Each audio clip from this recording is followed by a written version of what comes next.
I spent 20 years earning a salary and feeling poor. Not metaphorically poor, actually poor.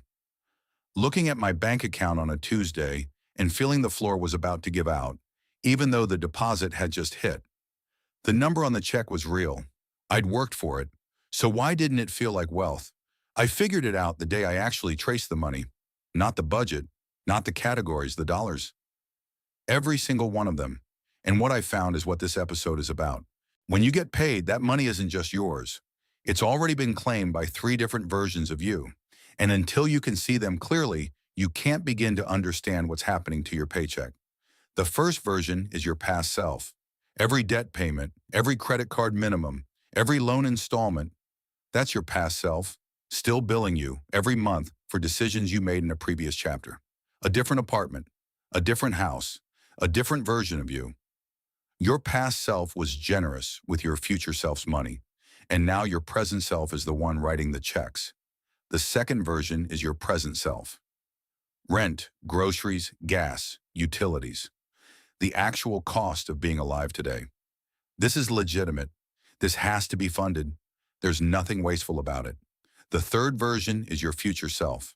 Retirement accounts, savings, investments, the financial infrastructure of the life you haven't lived yet. Everything you're building toward. Here's the brutal math. If you're carrying significant debt, your past self may be consuming 30% or more of your paycheck. Add another 30% for present tense living, and what's left for your future self? Whatever the first two leave behind. Sometimes meaningful, sometimes not, sometimes nothing. For most of my adult life, my past self was eating my paycheck before my future self even got a seat at the table. The number on my check looked fine. The life it was funding didn't feel free at all. That's not a budgeting problem. That's the past self winning. For generations, wealth was defined the same way. Earn more, save some, buy things, retire someday, hope it's enough.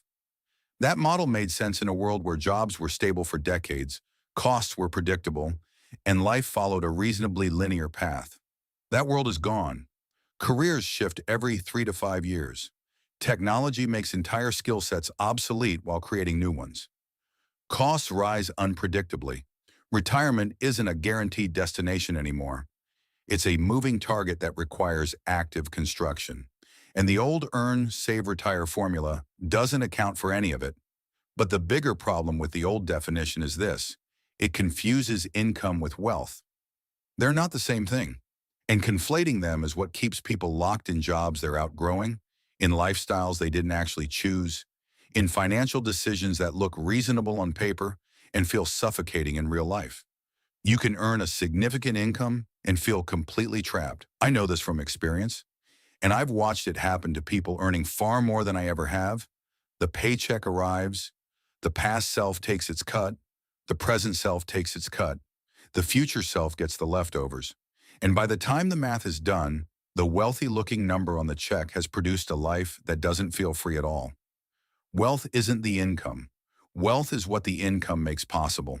I've come to define wealth using three components. None of them is how much money you have.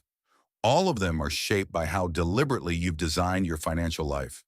Optionality is the ability to choose. This is what most people actually mean when they say they want financial freedom, even if they don't use that word. Optionality is the power to take an opportunity or turn it down, to work because something matters to you, not because you have no alternative, to walk away from a situation that isn't working without being financially destroyed by the decision. I got my first real taste of what optionality feels like during COVID. Forced stillness. And in that stillness, I could feel very clearly how little optionality I actually had. Every decision was constrained by the debt, the mortgage, the financial obligations that had accumulated over 20 years of imperfect choices. The freedom I thought I had was largely theoretical.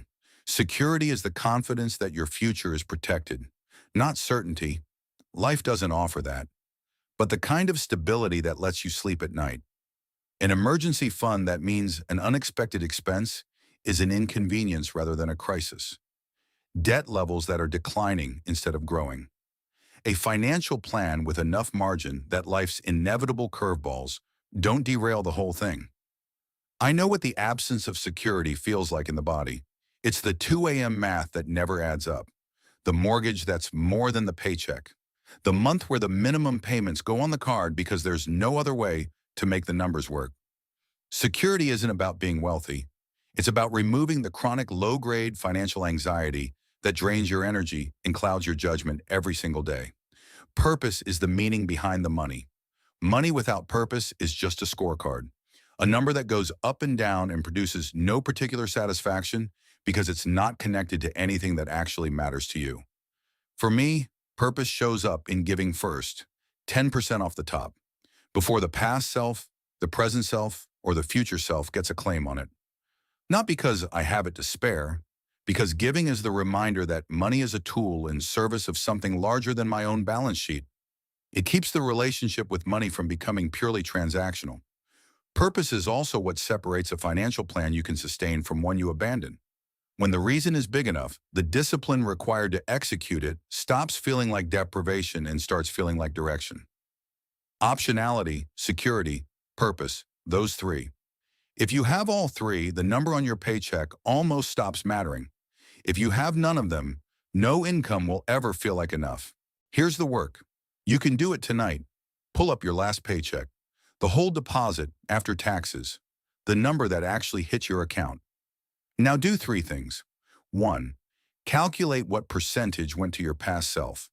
Add up every debt payment that hit this month, credit card, just student loans, car loans, mortgage if you're still carrying one, anything where the money's going backward instead of forward. Divide that total by your take-home. That's your past self percentage. 2. Calculate what percentage went to your present self. Rent, groceries, transportation, utilities, the necessary cost of being alive in your current life. Divide by take-home. 3. Whatever's left. That's what's reaching your future self. Savings, investments, anything building tomorrow. Don't judge what you find, just see it. The number is data, not a verdict. Now ask one honest question. Would I trade an extra $50,000 a year for a 1% shift from past self to future self? Most people would not if they thought about it. Because the second one compounds. The first one mostly evaporates into a slightly bigger present self number. That's the move this whole framework is pointed at. Not earning more. Reallocating the income you already have so more of it reaches the version of you you're actually building toward. Every debt you eliminate is a raise nobody has to approve. If this resonated, the full framework is in Chapter 3 of The Unrestricted Life, the book I wrote from the middle of the climb. The first chapter is free at theunrestrictedlife.com/chapter if you want to start there. Subscribe if you want one of these every Monday. Each episode pairs with a chapter, and we're walking through all 5 pillars of an unrestricted life. Identity first, wealth second, health third. We'll get there. I'll see you next Monday.